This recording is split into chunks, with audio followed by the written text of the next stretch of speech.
Okay, so let us start with the ISET 2023 question paper. Here, questions are from the complete biology. So, what you have to do, you have to solve the botany as well as zoology itself. In zoology, I'll help you a lot, and in botany, you will help me. Okay, so first of all, here in the question number first, the column 1 and column 2 matching they are asking. So, very simple one. Squamous epithelium from the structural organization it is. Okay, from the structural organization chapter. So you just tell me what could be the answer, what could be the best matching in this way. First one is squamous epithelium. In the squamous epithelium, we have seen in the blood vessel there will be पतली सी layer होगी. Blood vessel में 3 layers थी, outer, tunica externa, tunica media, tunica interna. ठीक है, तो epithelial tissues में हमने स्क्वामस एपिथेलियम देखी, कॉलमनार देखी, क्यूबॉइडल देखी, सीलेटेड देखी, स्यूडोसीलेटेड देखी.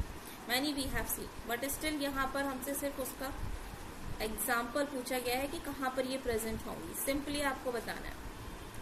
सबसे पहली बात, squamous epithelium as I told you, I have given you the hint for the blood vessel. तो ब्लड वेसल की लेयर में ट्यूनिका एक्सटर्ना, ट्यूनिका मीडिया और ट्यूनिका इंटरना. ठीक, इसी तरह से यहाँ पर भी मीडिया और इंटरना. ये हो जाएगा ल्यूमेन. Option A. ठीक है, वेरी गुड. तो यहाँ पर squamous epithelium diffusion barrier in the sense it will be for the blood vessel.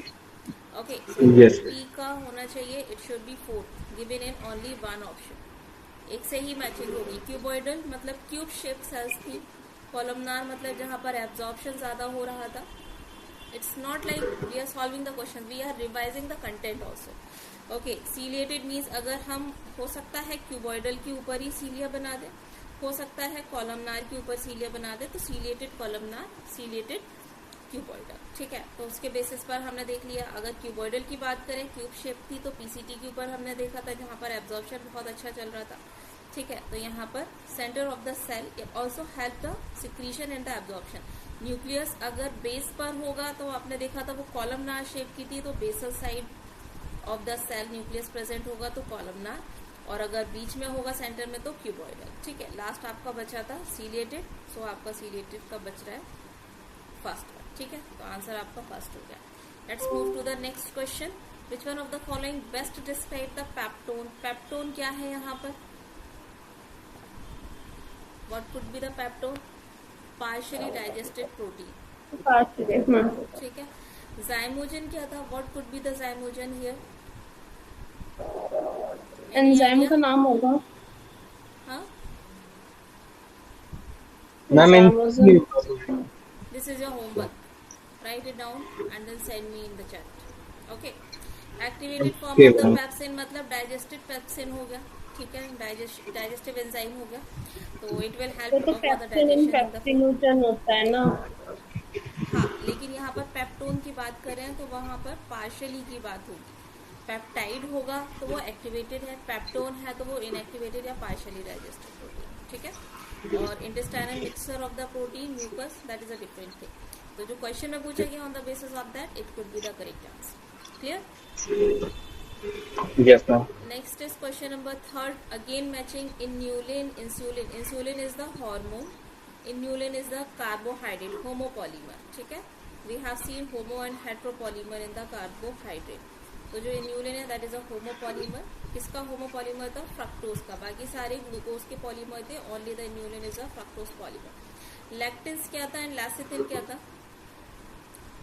लैसिथिन is secondary metabolite. Okay, तो ये एल्वियोलाई की वॉल में आपको देखने को मिल रहा था. लैसिथिन इनर लेयर पे सर्फेक्टेंट की तरह काम कर रहा था. It was working like a surfactant, right, जो कि अवॉइड कर रहा था friction between the lungs, alveoli की जो लेयर थी उसके अंदर. ठीक है, अच्छा, लेक्टिन क्या था? Secondary metabolite. Yes ma'am. ठीक है, lectin was secondary metabolite.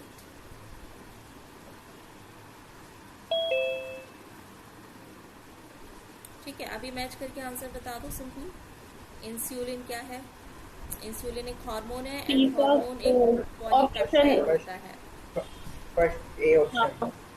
A option. Very good. Hormone क्या होता है? पॉलीपेप्टाइड, और पॉलीपेप्टाइड मतलब made up of the amino acid, और अमाइनो एसिड एक जैसा नहीं हो अटैच होते, डिफरेंट होते हैं, तो इसलिए उसको आप हेटेरोपॉलीमर कहते हैं। It is heteropolymer.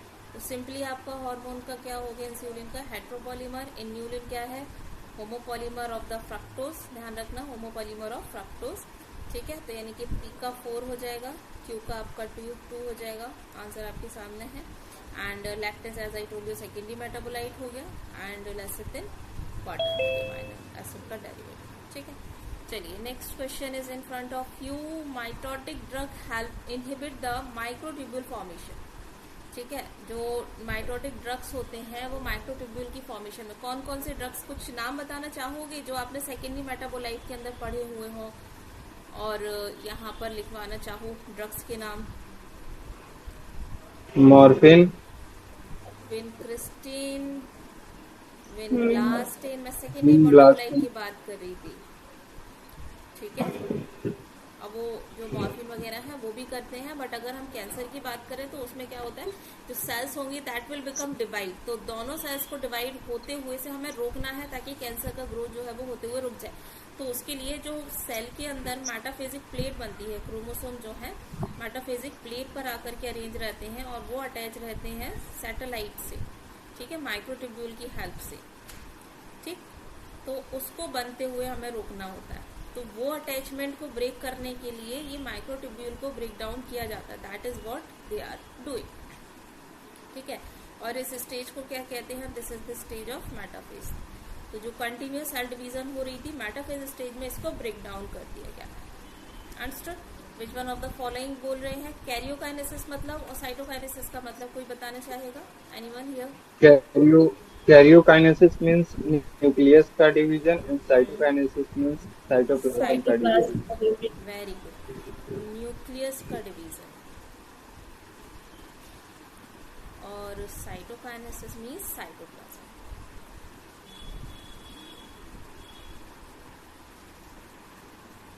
Thank you ma'am. हाँ जी बेटा। आज आज आपने पहली बार मुझे वेरी गुड बोला है। Thank you so much. I know I am always teasing you all, but it's okay. That is also important to make you study, right? Yes ma'am, I understand. चलो, इसी बात पे question number 5 also you have to solve here. Which one of the following statement regarding the structure is incorrect? Seed का structure, you have to help me here. Incorrect पूछ रहे हैं, seed का structure बताना है।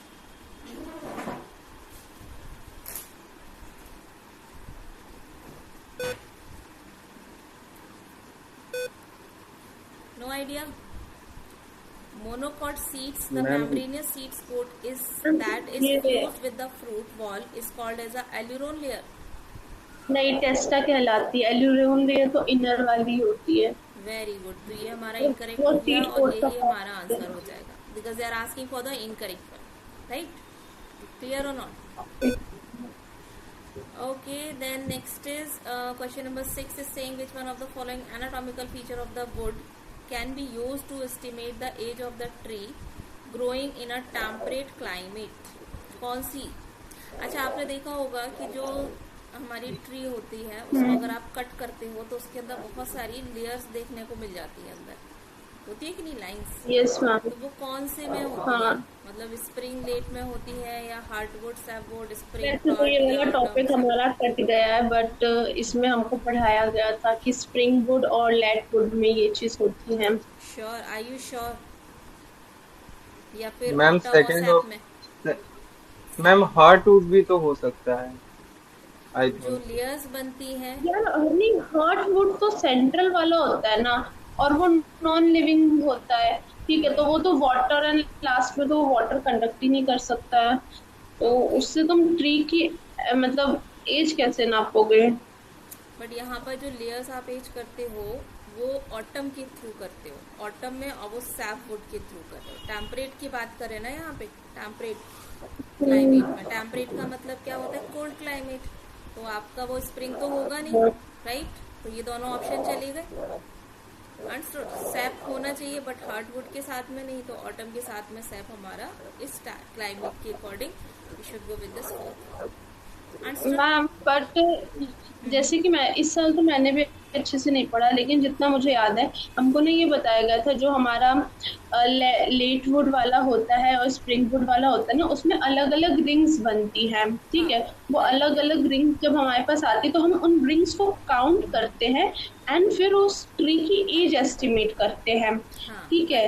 तो उस हिसाब से मैंने बताया स्प्रिंग एंड लेट वुड वाला ऑप्शन ठीक होना चाहिए। अब ऑटम के साथ सैप वुड लगा हुआ है, ठीक है, जो ऑप्शन आप हमें बता रहे हैं वो वाला नहीं, वो वाला मुझे ठीक नहीं लग रहा है, क्योंकि सैप वुड तो बाहर वाला होगा।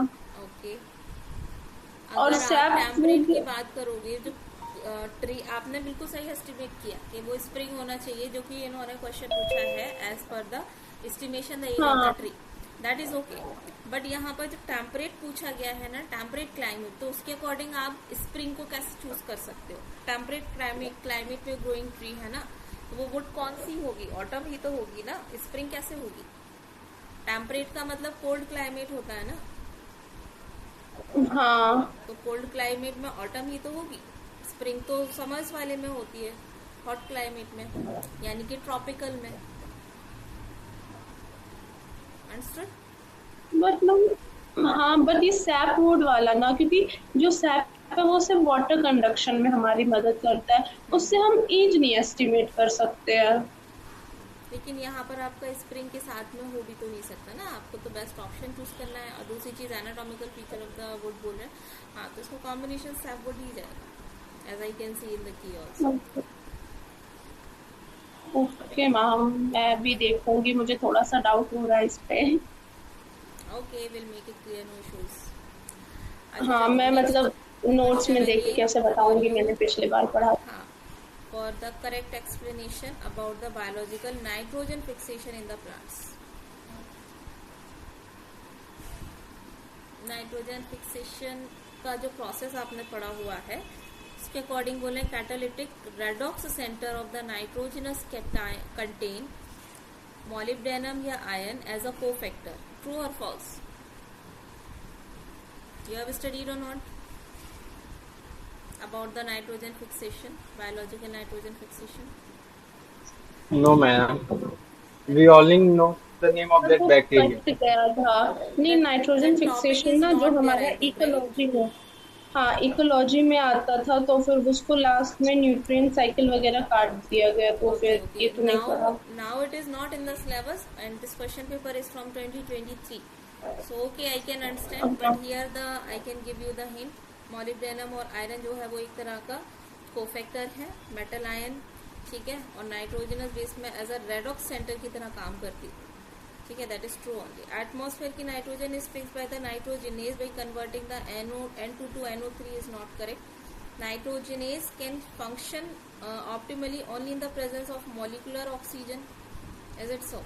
The transport of important amides जैसे कि एस्पेरेजिन या ग्लूटामिन, दोनों अमाइनो एसिड है, protein produced by the transamination. यहाँ पर नाइट्रोजन फिक्सेशन में जितनी भी स्टेप्स थी उनमें से ट्रांस एमिनेशन के स्टेज में ये अमाइनो एसिड है, इनका ट्रांसपोर्टेशन बता रहे हैं। बट यहाँ पर हमारे पास नाइट्रोजन फिक्सेशन की जो स्टेप्स है उसके अंदर ट्रांस एमिनेशन रिएक्शन तो थी, बट सिर्फ और सिर्फ उस रिएक्शन में जो तुम्हारा ग्लूटामीन या फिर एस्पेराजीन अमाइनो एसिड है, जो कि नो चार्ज यानी कि पोलर अमाइनो एसिड की कैटेगरी में आते हैं, इसका ट्रांसडक्शन बोल रहे हैं, that is not correct. To different parts of the plant body is mediated by the phloem also. तो अमाइनो एसिड की बात की जा रही है और फ्लोएम के थ्रू जा रहा है। फ्लोएम तो सोर्स से लेकर के हमारे पास सोर्स तक लेकर आ रहा था। फ्लोएम का फंक्शन क्या है? जितना भी प्रोडक्ट बना उसको ले जा करके पार्ट्स तक प्रोवाइड करना, और यहाँ पर बायोलॉजिकल नाइट्रोजन फिक्सेशन चल रहा है, तो क्या वो काम कर रहा है यहाँ पे या नहीं? तो पहले तो उसका प्रोडक्शन होने से पहले ही अमाइनो एसिड की ट्रांसएमिनेशन रिएक्शन जो है वो पूरी हो जानी चाहिए, तो उसके बाद ही हमारे पोलर अमाइनो एसिड का सिंथेसाइजेशन होगा एंड देन वो फ्लोएम ट्रांसपोर्ट करेगा, जो कि इसका स्टेप नहीं है। अंडरस्टूड? तो चारों में बेस्ट ऑप्शन देखें, सो will go with the first option. Clear? ये क्या बात हुआ मैम, आप आइजर का क्वेश्चन लास्ट में करवाते थे, आज पहले करवा दिए। You are late. चलो क्वेश्चन देखो, अभी जितना हो गया उतना तो कर लो पहले, फिर Yes, रिपीट I'm करो। doing. Which one of the आप फॉलोइंग इज करवाओ द कि लास्ट में example of the genetic diversity? Genetic diversity की example, option A. First of all मुझे ये भी बताओ करेक्ट कि जो डाइवर्सिटी होती है वो कितने टाइप की होती है? एक तो जेनेटिक डाइवर्सिटी, जेनेटिक डाइवर्सिटी होती है, स्पीशीज डाइवर्सिटी होती है, कौन सी? Ecological and environmental diversity. Ecological और स्पीशीज डाइवर्सिटी, वेरी हाँ, ecological diversity, and third one species diversity. Species diversity. ठीक है, थर्ड है हमारी species diversity. So here what they are asking, genetic diversity का एग्जांपल। जेनेटिक में तो ऑब्वियसली वेरिएशन की बात की ही जाएगी of the potency and concentration of reserpine का मतलब हो गया वो एक तरीके का प्रोडक्ट बन गया इनका after the synthesization of the gene के एक्सप्रेशन हुआ, उसकी वजह से जो प्रोटीन बना उसका function was produce by the Rauvolfia vomitoria. ठीक है, तो ये हो गया। High diversity of amphibian in the Western घाट, ये किसका एग्जांपल हो जाएगा? इकोलॉजिकल का। ठीक है, ग्रेटर वेरिएशन स्पीसीज का होगा, sorry this is the species diversity. और ये हमारा इकोलॉजिकल डाइवर्सिटी का हो गया, ये भी क्या? Greater diversity in the plant species found in the India, ये भी स्पीशीज का। स्पीसीज का हो जाएगा species diversity. So will go with the first. चलिए next question is when the ribosomes encounter the stop codon, यानी कि लास्ट स्टेप बता रहे हैं ट्रांसलेशन की। ट्रांसलेशन में आपने देखा था कि जो हमारे पास mRNA है उसके ऊपर राइबोसोम की पूरी सब यूनिट लास्ट तक पहुंच जाती है, चेन है बन के ऊपर रिलीज हो रही है। एंड देन यहाँ पर हमारे पास जो 3 फैक्टर थे, जो पी साइड थी, पी साइड के ऊपर आपकी चेन बन के चली गई पेप्टाइड चेन। ए साइड पर क्या आ रहा था? This is a side, P side, और ये ई साइड एग्जिट साइड। ठीक है, चेन बन के आगे से रिलीज होती रहेगी, बट यहाँ पर क्या आ रहा था? ऐसा लास्ट में कौन सा फैक्टर आ रहा था जिसकी वजह से ये चेन यहाँ से अलग हो जाएगी? राइबोसोम की दोनों सब unit will become separate. And अब क्या होगा इनके सेपरेशन के बाद? क्योंकि प्रोटीन की सिंथेसाइजेशन हो गई है, चेन रिलीज आउट हो गई है, सारा कोई सब यूनिट डिसअसेंबल हो जाएगा। तो ऐसा क्या आएगा यहाँ पर? During the translation which one of the following bind to the stop codon? Stop codon पे आकर के क्या बाइंड करना चाहिए? RF, रिलीजिंग फैक्टर, क्योंकि बन गई है, डिटैच होना है, तो रिलीजिंग फैक्टर आके बाइंड करेगा, तभी ये चेन डिटैच हो पाएगी यहाँ से। अंडरस्टूड? Yes ma'am. और रो फैक्टर कहाँ पर काम कर रहा था और सिग्मा फैक्टर कहाँ पर काम कर रहा था? रो फैक्टर तो प्रोकैरियोटिक में जब ट्रांसक्रिप्शन नहीं होती थी उसकी टर्मिनेशन और काम कर रहा था। सिग्मा क्या था? सिग्मा प्राइमर को लेकर और सिग्मा ये भी ट्रांसक्रिप्शन में काम कर रहा था। ये इनिशिएशन करता है, ड्राइवर की तरह देखा था, जो कि आरएनए पॉलीमरेज को लाता है, लोड करवाता है कि कहाँ से प्रोटीन की सिंथेसिस स्टार्ट होनी है, याद है? तो ये हाँ, इनिशिएशन में काम कर रहा था ये भी, और टर्मिनेशन फैक्टर भी है, लेकिन वो रिलीजिंग फैक्टर की वजह से टर्मिनेशन होगा प्रोसेस। तो क्वेश्चन में पूछा है, दे आर आस्किंग कि स्टॉप कोडॉन को कौन एक्टिवेट कर रहा था जिसकी वजह से चेन रिलीज हो पाएगी? That is a releasing factor RF। Will go with the first one. The next is again from human reproduction chapter. Circulating cells का न्यूट्रिशन देना होता है, पी का 4, ऑप्शन ए का 4, सर्टोली सेल्स पी किसके का 4 साथ? बताइए। नरिशमेंट देता न्यूट्रिशन है, प्रोवाइड करती है स्पर्मेटोजोआ स्पर्मेटोजोआ को। प्लेसेंटा पी क्या का कर रहा था? 4 सबसे सिंपल, प्लेसेंटा क्या कर रहा था? Secretion of gonadotropin. ठीक है, जी जी। और सबसे पहली बात कि LH था जो कि ओव्यूलेशन करवा रहा था, लेकिन यहाँ पर ऑप्शन में है नहीं, so we can choose LH के साथ में FSH भी प्रेजेंट था, लो कंसंट्रेशन में था LH के कंपेरिजन में, बट इट वाज प्रेजेंट। तो यहाँ पर हम ट्रिगर द ओव्यूलेशन को चूज कर सकते हैं। ठीक है, बट यहाँ पर हमारे पास बेस्ट मैचिंग जो दिख रही है वो किसके साथ जाएगी वो बता दो मुझे। Q का 5, ओके, P का 4, will go with the first. Understood? Yes ma'am. Okay, then again question repeated for you. HNRNA किसमें स्प्लाइसिंग देखने को मिलती है? यूकैरियोट्स में। हाँ, ठीक है, यूकैरियोट्स में स्प्लाइसिंग होती है, बट यहाँ पर जो स्प्लाइसिंग पूछी गई है बैक्टीरिया में, ये तीनों आपके बैक्टीरियल हैं। These are the bacterial. इनके जो पॉजिटिव एजेंट होंगे वो बैक्टीरिया है, ठीक है। बैक्टीरिया तीनों के। और ये क्या है? प्रोटोजोआ। ठीक है, मलेरिया का जो पॉजिटिव एजेंट होगा दैट इज अ प्रोटोजोआ। और प्रोटोजोआ क्या है? Smallest eukaryote, right? तो उसमें देखने को मिलेगी splice. The next question is very simple one but logical. यहाँ पर इन्होंने कुछ इनहिबिटर्स के शेप दे रखे हैं, वेरी बहुत सिंपल सा। बचपन में बहुत खेले हो इन खेलों के साथ, इन टॉयज के साथ में। याद है वो जो एक गेम आता था, सेट करना होता था अपने अकॉर्डिंग, आपको अलग अलग उसके बिखरे हुए टुकड़े होते थे। तो जो एक्टिव साइड है वहीं पर जाकर हो जाएगा बाइंड करेगा ना। यस मैम, पी और एस। पी और एस यहाँ पर दो ही है जिनके अंदर इनहिबिटर की बाइंडिंग साइट कॉन शेप की है, क्योंकि सबस्ट्रेट का जो स्ट्रक्चर है वो कॉन शेप का है, उसी के जैसी होनी चाहिए। तो पी और S will bind. Okay, the next question is okay, in the island, बहुत अच्छा क्वेश्चन है। 10,000 इंडिविजुअल्स थे, 4 सिकल सेल एनीमिया से ग्रसित हैं, ठीक है, जो कि ऑटोसोमल रिसेसिव डिजीज है। तो सिंपल सा क्वेश्चन, आइडिया दे रही हूँ, करोगे तुम लोग खुद ही, मैं सिर्फ आइडिया दूंगी, ठीक है। यहाँ पर अगर आपके टोटल इंडिविजुअल कितने थे? 10,000।